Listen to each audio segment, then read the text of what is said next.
Hello, one and all, and welcome to Creator Spark, my YouTube show where I talk to cool people about the cool things that they are doing. With me today is a person who only has a 1 in 400 chance of existing double crit fail. At least I Yeah, assume that's that's what true. it means. I mean, yeah.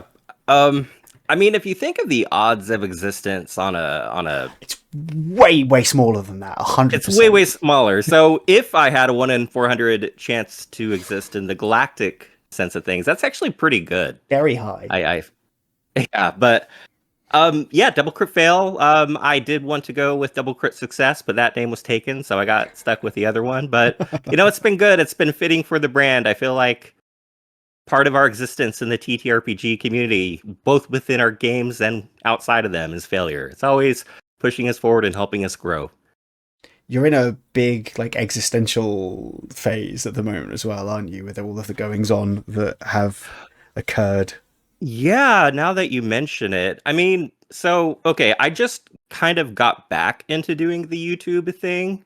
I always go on these long hiatuses when life interrupts because, this is for a lot of us a hobby or a Mhm. passion. We're not doing making a living. This is something we do on the side and usually costs us money, Mhm. honestly. So, life gets in the way and interrupts. So, I'm coming back from an extended break and I began by doing some D&D content, but I felt I was feeling a mental block and I was trying to figure out what it is.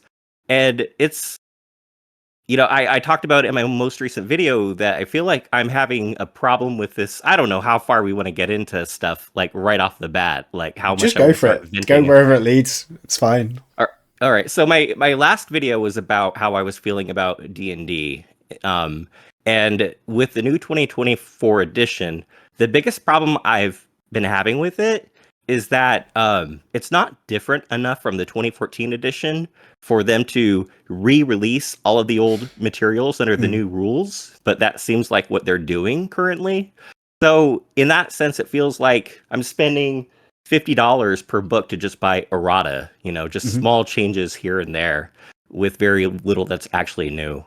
And there are other things I talked about in a recent video that I did just about some of Wizards of the Coast's probably actually coming from Hasbro's corporate policies as far as how they've been mistreating their employees, or it's been a little bit of a toxic work environment, stuff of that nature. So it's like, okay, so I'm not really enjoying it from a creative end because I feel like I'm just buying a bunch of material I don't really need. Mhm. And I'm not enjoying it on a moral end because I'm not really agreeing with a lot of Wizards of the Coast's corporate decisions. Mm.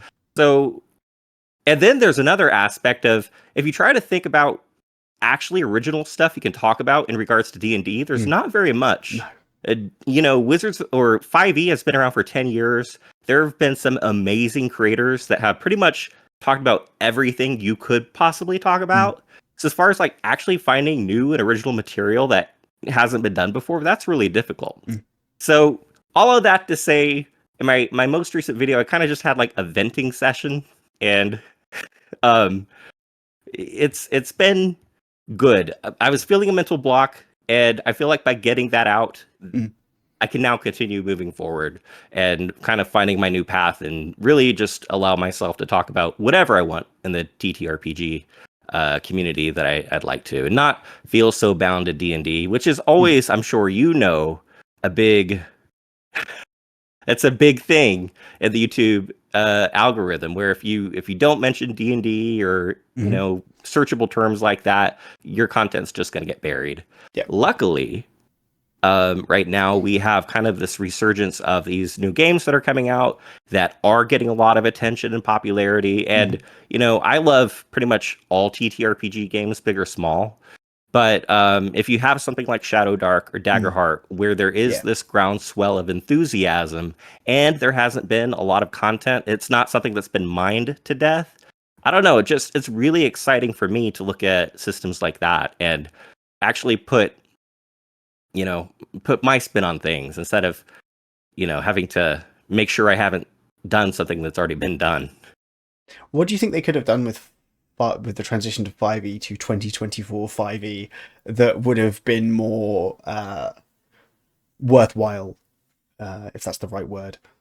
Yeah, well, I think there's two directions they could have gone with it, and I think originally they were really going to branch far away from the 5e rule system. Like if you look at the original playtest that Mm. came out, everything was pretty different. Like druids, for example, only had a set number of creatures they could turn into that Yeah. were only like maybe a handful of the different stat blocks. They were playing around with new species, like the I forget what they're called, but there was like a beast type Mm. creature could fly or swim or whatever else. Um, and they with every class, it's like this is a play test. We can experiment, we can have fun. And I'm pretty sure when they got back their first set of feedback surveys, everybody got really scared because Mm. the feedback surveys were probably like, I don't like any of this. Why are you changing things? So then Wizards was in a difficult situation where they want to, create a new edition that would push them forward for the next Yeah. decade, but they can't change anything because the people that love 5e don't want to do a new Mm. system.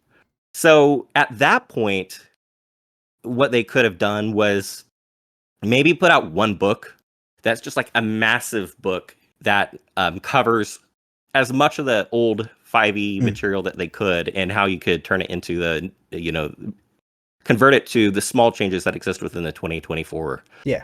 rulebook. And then from there, begin releasing new stuff. Like in January of next year, they're doing the Magic the Gathering Lorwyn setting, which Mm-hmm. I guess is like from 17 years ago or something like Yes. that. And they're kind of revitalizing it.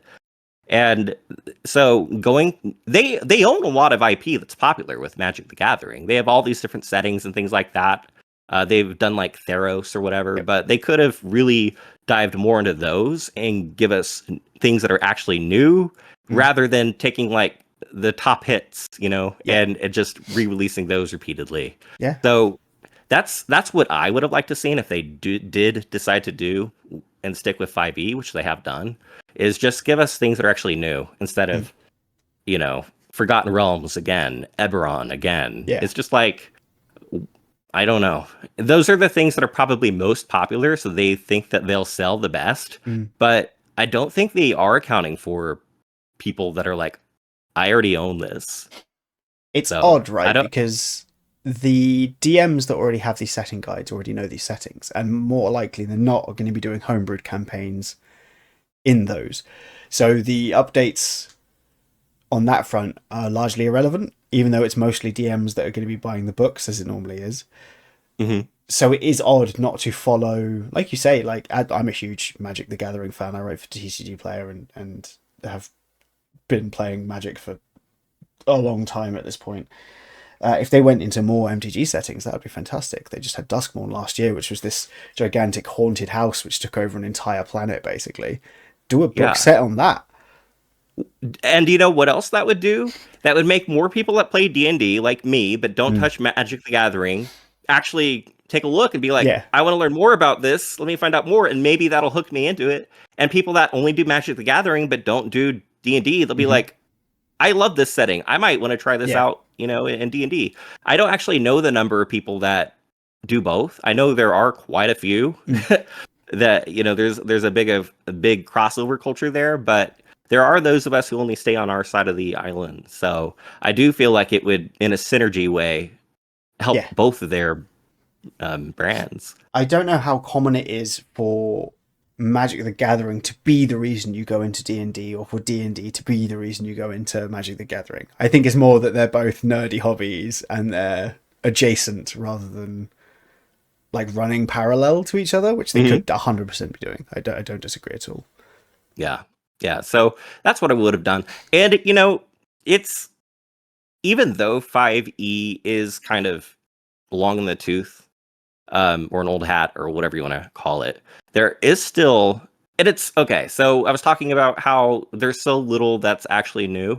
I think if you look at third-party creators like Griffin Saddlebag, or a lot of the people on Patreon or Cobalt Press, they actually are putting out new material that is different than, it's all interesting. It's things we haven't seen. Gloomhaven, Drakenheim, like these are the third-party creators are the ones really running the innovation within the 5e space right now. So, it's 5e system is great. I do enjoy it. It's like a warm bath. It's comfortable. I know it, whatever.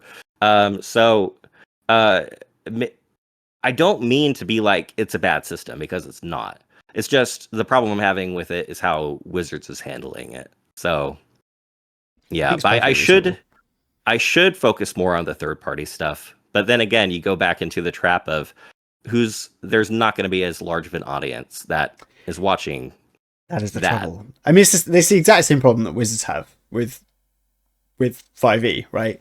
The exact same thing that YouTube gets stuck in and everyone else gets stuck in is that when you've got a thing that's popular, if you move away from that thing in any way, suddenly it Yeah. stops being less popular, and Well, that's stressful. it's like that big ship that got stuck in the Panama Canal and couldn't turn around. You got like with 5e is this huge ship, or I Yeah. guess Wizards is this huge ship in this case, and 5e is the channel. And Yeah. now the ship is like too big. Yeah. It's stuck and it can't really go in a new direction. It just has to go, and it's too Yeah. late. But yeah, third party. I mean third party, but I do reviews and stuff for third party books because I think that's where the fun of D&D is. If 5e is the suit, then the third party stuff is all the tailoring and accessories that you can get done to it. And you've got books like Heliana's Guide to Monster Hunting, and all the Loot Tavern stuff is generally pretty exceptional. The Mage Hand Press stuff is great as well. Like the Valda's Spire Sequence has had a couple of little bits on D&D Beyond.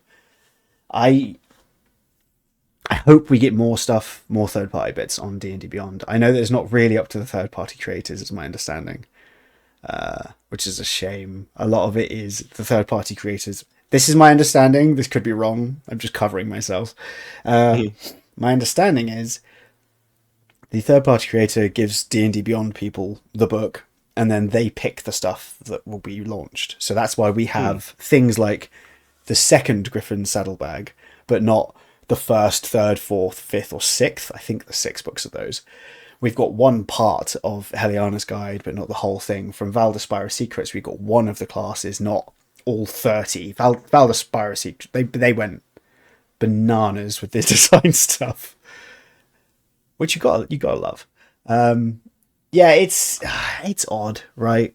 It is odd. I agree. It's a strange place to be in. I'm fairly new to D&D compared to a lot of other people. Like I started playing it 9 years ago or something, but I only got really into it. That's the thing. It's a relative term, right? Because you say not for long, but it's 9 years. Like it's a whole decade. Yeah. Like I started probably around the same time you did, maybe around like 2017-ish, and I feel like I'm new in the grand scheme of things. You have people that have literally been playing this game for 50 years. So yeah, I'm on the same page as you as far as where I am with things. That I didn't start in like 3.5. I didn't start advanced, so I'm not really super in depth in the history, other than like small things. So I know you're a big fan of Eberron, right? Mm-hmm. Yeah, me as well. Like that's one of my favorite settings that they've created, or I guess Keith Baker created. He, if you look at the 3.5 Eberron books, like lots and lots and lots of text, lots and lots and lots of lore, lots and lots and lots of characters. 4e, same thing, get like very in depth about the world, but like maybe a little less than 3.5. And then 5e, it's like a little bit less. So it's not only are they reiterating the same things again and again and again, but we're also getting less content each time they do it. Yeah, which is odd. I wonder if they just assume that people get the lore and setting information from like Mr. Rex and other YouTubers who do lore stuff, or just like the wikis and things like that. Yeah. Well, there's a really good video by D&D Shorts about the Dark Sun setting. And I don't know if you've seen it or not. It's a fantastic video. Yeah. It's a fantastic video. And he goes on to talk about like, he gives it a very real look through, and he talks about like the problematic elements, but also talks about like how anti-authority the setting actually is. And he gives a very good critique on the fact that Wizards of the Coast like can't create things that are actually art, that actually have a message to them, because that takes like a creative risk. You have like And I'm not saying like, oh, you should put slavery in there for artistic reasons. I'm not saying that. I'm saying like anything that might have like an anti-corporate message or like have like an actual point of view Yeah. gets kind of distilled in Just in the mill. the Just in the through the mill. yeah, as it gets made, Thank you. the friction gets rubbed off, right? And you end up with this Yeah. ball instead of a cool piece of art. And then the last thing you want is if there is something that actually is bad, like or problematic, because that's gonna do a lot of damage to your reputation. So it's just easier to find like the safest thing. Yeah. And you know, let's just talk about everything that let's get into all the messy issues. Because like you know, they removed the orc from the monster manual. And I understand the reasons for doing it, and I think that those reasons are sound as far as like bioessentialism and things of that nature, and just kind of like it's not the fact that orcs are a stand-in for these actual communities. It's this is the language that was used historically for like any kind of marginalized community, and this is reinforcing that state of mind. Yeah, not it's a stand-in. It's a state of mind, right? But, and I understand that, but if you look at the, gosh, what are they? You got the bugbear, you got the goblin, and what's the third? Hobgoblin. Yeah. Hobgoblins are bioessentialists. Every hobgoblin in the 2024 monster manual is driven to war because that's their genetic thing. So it's like, so you're taking out the orc because bioessentialism, and same thing with like the, drow and you know the other things that they've removed because those have been spotlighted, but they're not actually they're not actually addressing the underlying issues. They're just they're doing what has been like you say, they're doing whatever's been pointed at. They're like, oh, we fixed the thing that you pointed at, right? And then there's like 100 of the exact same issue behind them that they're just not looking at. Basically. And you know, like I get the people that say, well, it's not real, it's all fantasy. We just want to have things that we can kill without having to have a moral quandary about whether they're good or bad. You know, it's basically like stormtroopers in Star Wars. We just want to kill things and not have to have that kind of moral quandary. So I get that portion of it too, but it's just like, pick a lane. Wizards either needs to, you know, get rid of the bioessentialism and be like actually having a more in-depth or nuanced look at each individualized species, or they need to be like, this is fantasy, you know, and we are going to go Tolkien-esque with it, and it is what it is, and you know but right now it's like they're standing on two skis and the skis are like drifting apart, so and they're just not trying to pull them together. No, I get it. It's, man, I'm very rarely going to say this. It's tough being a multi-million-dollar company every so often, I guess. This is not a viewpoint I normally hold. But I think when the thing that you're making invokes creativity in the people that use it, it must create a bunch of weird issues, and they just don't mesh well with capitalism because you can't. It's must be so hard to figure out what to make for D&D when every person who plays D&D plays it slightly differently. Like every DM one's just like, yes, you can give us the rules, but every DM ends up with their own, you know, tweaks here and there. Like my group, we use the old counterspell instead of the new counterspell because we think the new one's rubbish. We use the old lucky instead of the new lucky, and like you pick and choose what you want from here and there, and then you make up your own rules as you go. And then especially if you're looking at third-party books, you're obviously bringing in entirely new rule sets. How has that worked for you? Do you just make a table ruling as to what old material and new material is applicable? Yeah, just do it on a case-by-case basis? It's fully case-by-case basis. So my group, the core group of my D&D group, has 5 of us, and 4 of us DM for the group on like a rotating sort of basis. So we have like little council meetings basically where we decide on what we do or don't like, and even things as we're going on. Like, so we're debating tweaking command at the moment because the spell's really good. really good, and it might be too good, because you look at things like hold person or hold monster later on, and it's like, yeah, but command, you can almost do that but better a lot of the time, and it's a first level spell. Yeah. Well, they also, I noticed between the 2014 and 2024 command, they limited Yes. what you can actually do. Like in the old edition, it's like you can give like Any one word command. one word, and it can be whatever you want. Yeah. And it's like, okay, in 2024, it's like, okay, you can do this one, this one, this one, or this one. There's like 4 words or however many there are that you can command the person to do. Which is a super strange choice. Like, I kind of get what they're doing it. Theoretically, that makes a DM's job easier. Yeah. But part of the fun of DMing is figuring out how to make everything work, right? At least it is for me. I don't know if you feel the same.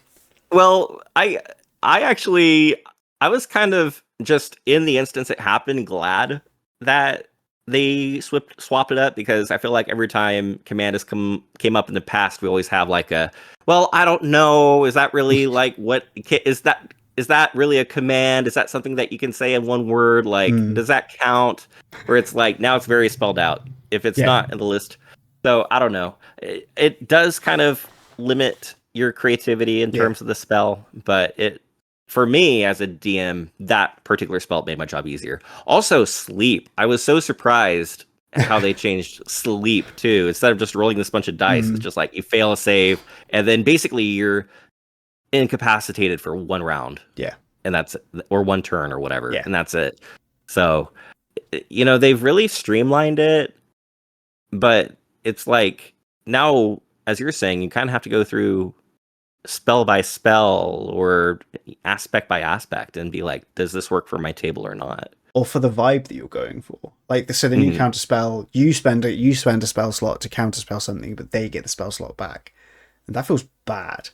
Yeah. Especially when a lot of monsters in the 2024 manual don't always use spell slots. Sometimes they just get to do spells because they can. So you can't... It's, again, like I said, it's this thing where if you sand all the friction off of a thing, you get a very uninteresting ball at the end of it. And yes, the ball works, and yes, it's functional, but it's not interesting. The friction is often where the fun is found in video games, in TTRPGs, and in life generally, I think. So it's good. Odd, but no, I agree. Yeah. But yeah, that's have we talked about D&D enough? I think we talked about the algorithm. Let's talk about your channel specifically, because that is what this is meant to be about. Yeah, we kind of went on a. I mean, I probably could talk about D&D and the problems we have with it for an hour. The problem would be it would be 5 minutes of material just repeated 12 times. So maybe we don't want to do that. Let's talk about. So when did you decide to start a YouTube channel? It's something that like I decided I wanted a YouTube channel like back in 2003. Okay. Like, I went to school for film and video production. YouTube was kind of this thing that was pretty cool that people could upload any kind of videos or anything like that. It's just, it took me over 20 years, or I guess a little less. No, more than 20. I don't know. I can't do math. A long time to get the channel actually up. Yeah. So because the problem was, if I were to do a YouTube channel, what would I want to do it about? Yeah. Maybe because like my background is in short films and video production. So I'm like, maybe I could do like short films, something like that. But I don't know. I just never found something that interested me enough to actually dedicate that much time to that would last a long time. Yeah. So, and then I got it. When I got into D&D, I did it through listening to actual play podcasts. Mm-hmm. Like, I think I started with things like Penny Arcade or The Adventure Zone. Mm-hmm. And I thought, I never played D&D in high school or when I was younger because A, I'm from like the middle of nowhere in the United States in this small town. It's like nobody else played it. And B, I thought that it was associated with like nerdy stuff, and I was already like pinned as the nerdy kid anyway, so I didn't need any help on that end. And the last one is I thought it was going to be so math heavy, which maybe at the time it was a lot more math heavy with the different conditions and things like that. So it's just something that didn't interest me. But then when I found these actual play podcasts and I was listening to like how much fun they were having and just that the swell of creativity and storytelling and things like that, because that's been what's always interested me is storytelling. When I found out that D&D and other TTRPGs were a really strong avenue for that, I'm like, this is really cool. Yeah. And that's, I began listening to it a lot. And then 5e was the current edition at the time. So I began like looking into it. And at first I thought it was like a kind of a choose your own adventure kind of thing where there were set paths, but you could choose what kind of set paths that you could go down. That's kind of how when I was first thinking about D&D, how I approached it. And it kind of took a while to be like, no, that's the wrong state of mind. Like you literally have to be more reactionary to what your players do than actually, try to pre-guess and pre-construct your story from beginning to end. That's the wrong way to try to handling things like DMing. So I think I started my channel back in like 2021, and when I started it, I focused more so on kind of lore and lore on monsters, or I think what is it? Not Ravnica, Ravenloft. Yeah, just came out. So like I did like a top 10 list on the best new monsters in Ravenloft. And what I would do was I would take art and I would cut it up into Photoshop, and then I would bring it into After Effects and basically create these moving collages based on artwork. And I would do a voiceover to it. So I'd find out what monsters I wanted to talk about. I would create like a moving collage for each monster. And then, I would do like a top 10 list or whatever. The problem was that was a heck of a lot of work to do. It sounds like it. Like one 10-minute video would literally take me like 2 weeks of like staying up almost every night to like create this imagery and do all this stuff. So, and like I said, life gets in the way. So then, I don't remember kind of where I went from there, but I think I just let it set dormant for quite a while. And I don't remember what made me come back. It's because, again, so I found out last year that I have ADHD. It went like undiagnosed, my whole life. We've all been so there. So 39 in this space. Yeah, it's like you look back and it's like, wow, my life makes more sense now. Because it's like I would always start things and stop them, or start projects and then not complete them, get like super excited about a thing and buy all of the stuff for it, and do it once or twice, and then like, this is my life now. Oh, what's that? Exactly. So that was kind of what happened with the YouTube channel. Would be I'd start it, I'd stop it, I'd start it, I'd stop it. So it's been a real mishmash, and I've really have approached it of, I know that whatever video I'm gonna do is gonna take me quite a long time to do it. What am I like really interested in that is at least tangential to D&D, but still excites me enough to put like, for some videos, like I did a video on Labyrinth, that literally took me like a month of time to do, from the writing to, the shooting to the editing on it, like these.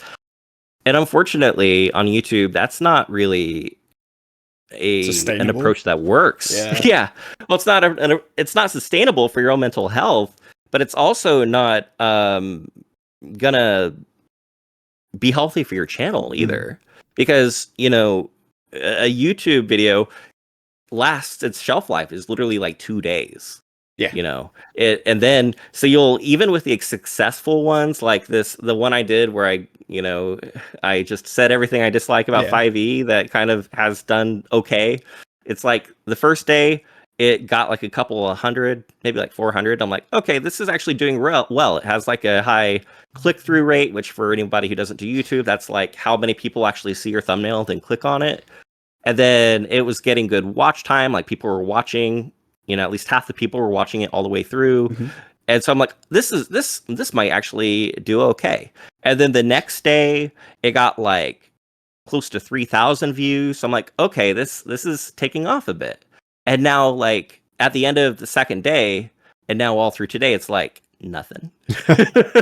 So it's like how the algorithm works is it takes your content and kind of creates like a small circle of the people that it thinks will be most interested in your channel, which is usually your subscribers, and it will test it out with them. Mm-hmm. If it does well, then it will take like a larger circle of people that show similar interests to the things that are on your channel that may not be your subscribers. Mm-hmm. And if it does well, then it will go to a larger pond and a larger pond and a larger pond. So based on how well it does within each of those tests determines whether the video lives or dies. So I guess that video got to like the third biggest pond, and they're like, it doesn't interest me. That's the thing. So, you can do really well in pond 1 or 2. If you don't do well enough at any point, even if the overall click-through rate is all right, you could still end up with lower views than you do on other video. It's wild. Yeah, YouTube I don't views get are it. wild. I do not understand the algorithm. So it's like, that's the thing, right? If I spend a month on a video and it has 2 days where it's actually being pushed out to people, it's like a cost value analysis. Yeah. How much of my life is worth trying to please a YouTube algorithm? And so there are other aspects to it as far as like, if you watch videos that like YouTube experts do, or even like, I think I saw a video with Mr. Beast that kind of was interesting, where he said that anytime you say the algorithm didn't like it, just replace the word algorithm with audience. Yeah. And it's true. Like if you actually have a video that resonates well with an audience and you're lucky enough to find that audience, then it will take off. Like you'll see videos all the time that even people think that they've killed off my channel, I've got a dead channel, whatever.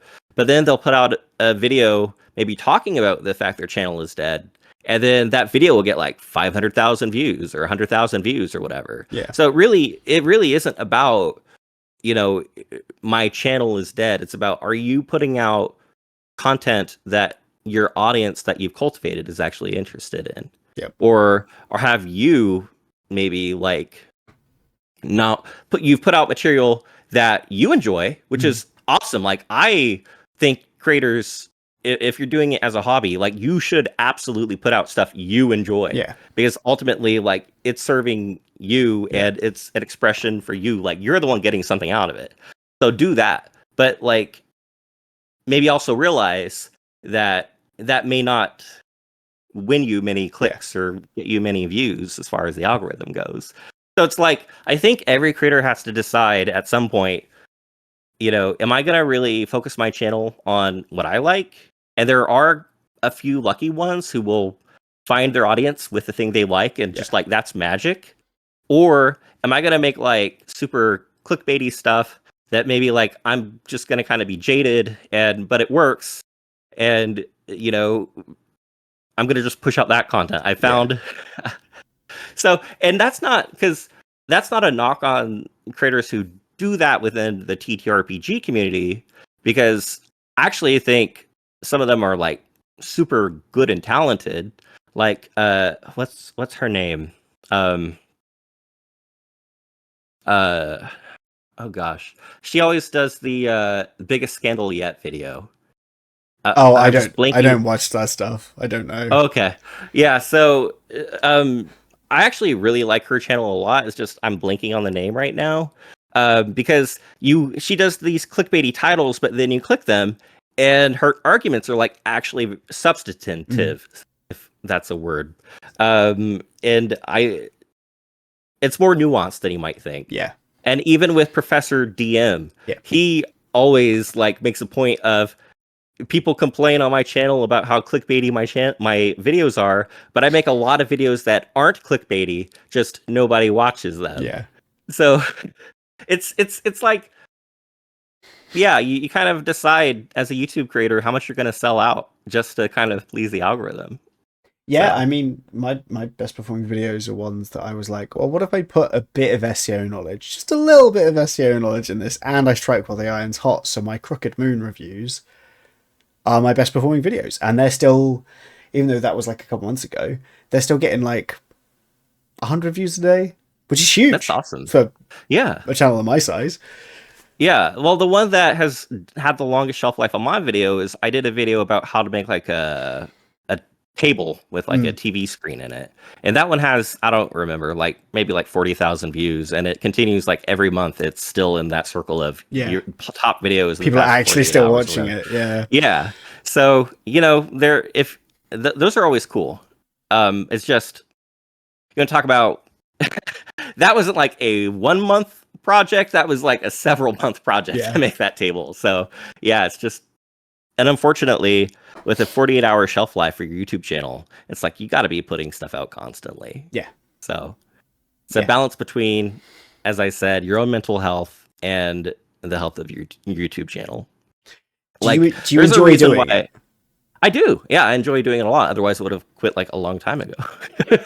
But like, I think that if you can make it through that tough period and you find your audience, and then like you're lucky enough to have some revenue coming in, and then being able to like hire a team that could help you with the editing or, whatever else, whatever like the things that don't interest you are, like, that's the dream world right there, is if you can actually kind of build a brand. Yeah. And because not only then are you being successful and not stressing yourself out to death, but like you're also like helping out other people, because now you're hiring video editors, you're hiring writers, or whatever else it is. So yeah, that's kind of where we all wish we could be at some point.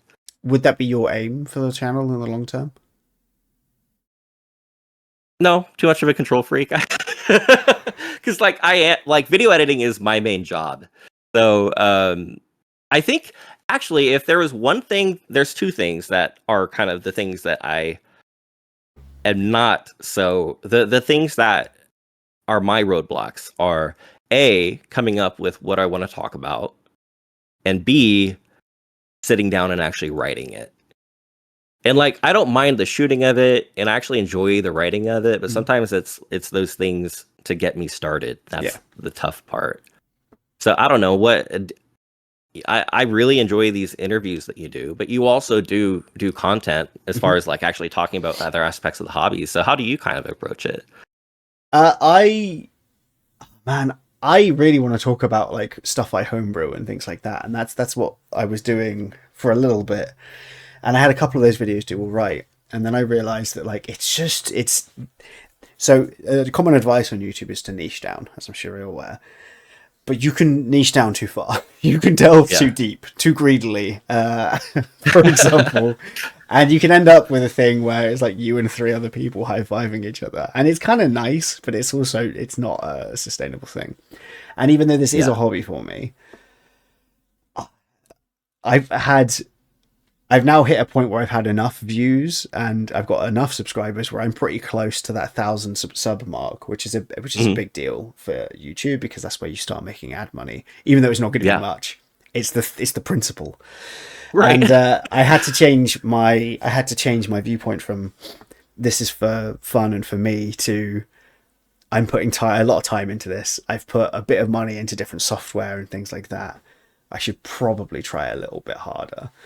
And that's when I started doing the reviews. So I like doing the third-party reviews because it hits on my expertise as someone that's been doing video game reviews for 7 years. It fits nicely into that. And I like doing the interviews because I'm talkative and I'm nosy. So it perfectly hits those. And I think if ever that my channel ends up being large enough, it would be cool to highlight smaller creators rather than just talking to people with more subs than myself. But I'm just sort of doing what I'm enjoying for now. I've got a build video coming out on Monday, which will be my first build video, but it's entirely third-party content, and I'm not expecting it to do well because of that. But it's also another brand new direction, and I can't keep doing that. No, it's really cool. I gotta say, I do really enjoy the interviews you've done. Like, I did just watch the one with Sly Flourish. That was that you had just posted recently. And yeah, it's just, I noticed with that guy, you could just like let him talk, and he will. It's almost for you a day off, because he will like give like such great information and just He fill did. up. So it's the everybody in this hobby, other than like a few rare exceptions, are really cool people. And so it's nice to get to meet people. Like, okay, so I went to Gen Con this last year, and I'm on, I somehow I found myself in some channel that like Bob the Builder was also in, and a couple of other creators, and they had mentioned like going to Gen Con and maybe doing like hangouts.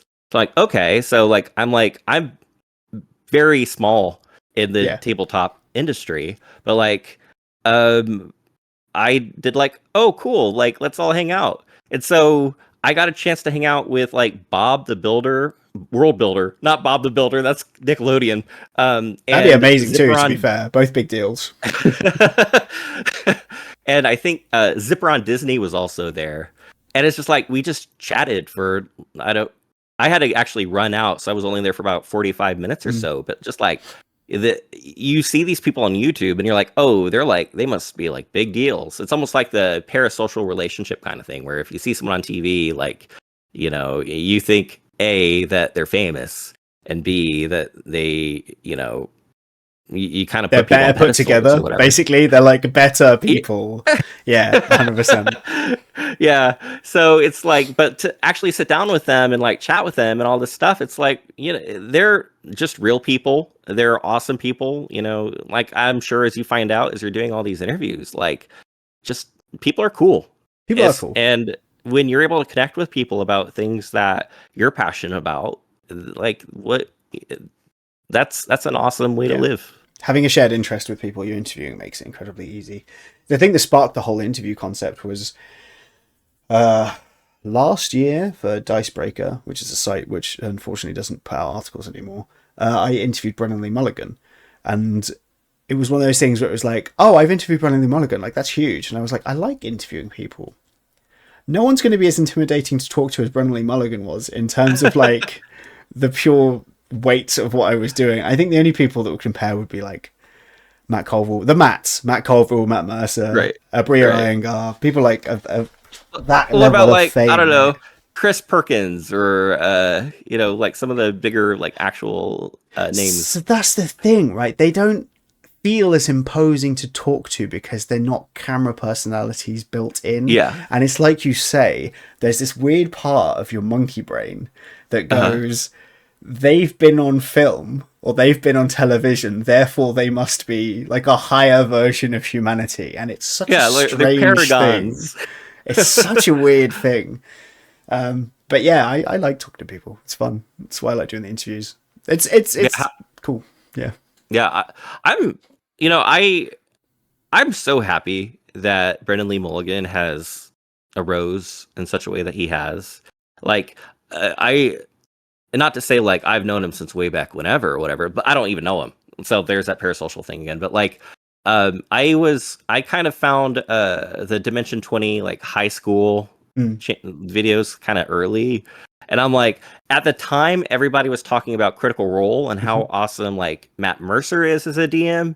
And like, he's incredible. But like, I can't sit down and watch a full episode of Critical Role from beginning to end. Yeah. But I can watch a whole season of Dimension 20 in one sitting. Yeah. Because it's like, just feels more fun. And they've got like the comedy. It's more lighthearted, which for me, that's kind of like more interesting and fun for me to watch. I'm kind of like, I guess I'm kind of childlike in that way, but yeah, so to see him slowly, like more and more people find out about him. And I think actually what happened was it happened around the time that he was doing some of the Critical Role stuff, is when a bunch of people that only watched that show kind of found out about him, and they're like, oh, he's super awesome. And also like another one I mentioned earlier, as far as like Adventure Zone and Penny Arcade or whatever. Another one that I've listened to for quite a while is Not Another D&D podcast, NADPod. And again, like that's kind of the stuff that I like, is the stuff that's more funny. I'm just happy to see these people that have been putting in a lot of this work become like, the ultra famous in our community kind of celebrities. So I don't know, how was it interviewing Brendan Lee Mulligan? He seems like he'd just kind of be a cool person to actually get to sit down and talk to. I made him laugh in the first 30 seconds. I've never felt more accomplished. That was the immediately made him laugh. Nailed it. No, it was Awesome. wonderful. He was really cool to talk to. There's a few bits from the interview that they didn't make it into the article about his like finishing the long home game he was running for like 15 years or whatever it was, and Oh wow. that they got special gold D20s to like mark the occasion, and the last roll of the entire campaign was on one of these golden D20s. It was a nat 20, and it convinced the Empire to give up, and like, it was just like one of those perfect D&D things. It was cool. But I've talked to Awesome. I've talked to a wealth of wonderful people. I've been very lucky with this very silly YouTube channel. No, you're it's doing good a great stuff. job. I totally. It's something that when it's just like I was talking about, when you get to hear or talk to people with similar interests to you. I almost see, that's the thing about why I can't watch Critical Role, where if it was 3 hours of Matt Mercer talking with everybody else about how to play D&D, I would watch all of that. But it's just like my mind can't quite sometimes creatively imagine the stuff going on. So It's fair. as far as these interviews go, like, I'm super interested in hearing people talk about this kind of stuff. So It's you're doing a great nice. job, and Thank you. yeah, That's very kind of you you. should. Yeah. It's the behind the curtain looks, I think, are really interesting. It's why I wanted to do them, and they're not as popular as I'd like them to be. Although I'm sure that's the case with everyone that makes videos. So we'd all like to just make videos and then be popular, but I'm having fun doing Yeah, them. So good. That's the important part. what would you want your channel to be like, ideally, in the long run? So I did kind of talk about that recently, in that ideally I can continue talking about things that interest me. Like right now, just Daggerheart is something that I am incredibly interested in. Unfortunately, I haven't had a chance to play it nearly as much as I want to. I've only so far had a chance to play it under the beta rules, not with the new rules. I actually have 2 games coming up this week with 2 different groups, so I'm really excited about that. And then I like talking about things through like a pop culture lens. Like I've done some. I mentioned a video that I did on Labyrinth. I did a video on this thing they used to have in Disney World called the Star Wars Galactic Star Cruiser, or as it was popularly known online, the Star Wars Hotel, which failed spectacularly on a commercial level, but actually was this incredible experience for those that were lucky enough to go to. I'd like to talk about one of the things I've wanted to do for a long time is do a full retrospective on the 1980s Dungeons and Dragons cartoon series. Just not sure how to approach it. Like, how much of it will be like actually talking about the episodes, and how much of it will be talking about like the making of it. I just built I've got like a arcade emulating machine in kind of my in our downstairs. We call it our game room. So I found out that there's like actually a couple of D&D arcade games that were released in the 1990s that are incredibly strange, because they actually are quite in depth. They're not just quarter mashers. There's all these different kinds of power-ups and aspects of it that actually make it feel like D&D, which is incredibly confusing for an arcade game. So I'd love to talk about things like that. I want to do more stuff about comparing the Star Wars movies to D&D games, and how we can take inspiration from things like that. So just like looking at pop culture through a media lens, and the long term of things. If I could eventually get to a point where, I'm putting out maybe 3 videos a month that are like super quick, that I can edit without much too difficulty, but then also have the one big video per month that's like the tent pole video, the thing that I really want to talk about. and also be able to balance all of that with my day job and my life. Like if I could find that kind of balance, I think I'd be really happy in terms of being a YouTube creator. So, would you ever want to do this full time? eventually, yeah, I would love to be able to move into a space where it is my full-time job. And I realize, that does take quite a bit of work and effort, and it's a long road to get to someplace like that. And you have to really have that kind of stick-to-itiveness that I need to develop as a creator.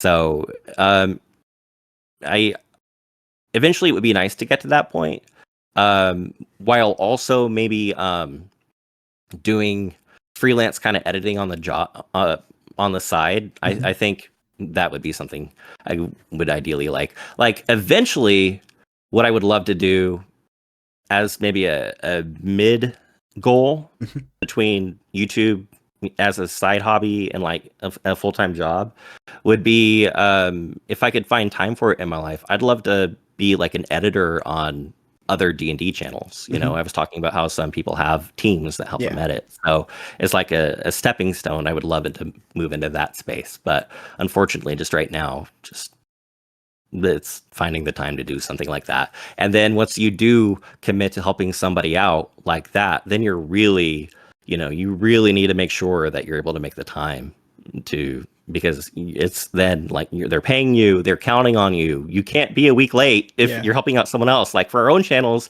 we're like, we miss a week, whatever, it's fine. Yeah. But like if someone else is depending on you, like you really got to make sure it's you get it done. Thing. So. Yeah, the trouble with any addition to like that is that you need to stack it on top of everything you're doing before you can take something else away, which is... Yeah, it's like we're building our little dice towers of how many things can you stack up before they come crumbling down. Yep. All part of the fun. So, yeah, but in the meantime, I've been having a lot of fun with it. I'm going to continue making videos for as long as I'm having fun.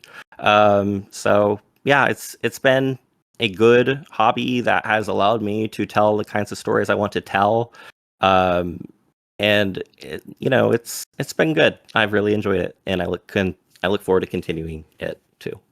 Glad to hear it. Is there anything you'd like to plug? Well, I do have some content out there, so I'm on my YouTube channel. Feel free to check out some of my work. I'd love to plug your videos because you're an awesome channel and have some awesome interviews on. So people should definitely go and make their way through the library, because the interviews I've seen, like every one of them contains, some gems of information. So, yeah, other than that, I just... thank you so much for having me on. It's been a real pleasure to get to speak with you and talk about. I appreciate you finding time for it. Yeah, it's tricky. It's been awesome. Cool. Especially with a time zone difference. It's hard to manage too. The constant struggle of time zones is the bane of my existence. It's so funny being in the UK. Do you know what's the weirdest thing? It's mostly UK creators I haven't managed to pin down. Interesting. Like Will from D&D Shorts. I've had conversations with him, but every time I check in, he's the busiest person you've ever talked to. Yeah. Well, yeah. So, like, I've had, like, brushes with greatness, let's call them, or whatever. Just, like, getting to talk with people. And Will, actually, he started his channel right around the time I started mine. And, like, he's... like really truly an awesome person, and will still like kind of reach out or message me and be like, your last video was awesome, dude, like keep it up, or like love your content, stuff like that. So like Will is a great guy. So he's on the list. He's on the interview list one day. I don't think he needs a plug. I think he's doing fine, but I just wanted to say he's cool. I'll put him in the description. He might know us. We'll see how it goes. But yeah, thank you very much. We're going to wave at the camera now, and then that'll be that. You ready? Awesome. Yeah. Right. Cool. See ya. Bye.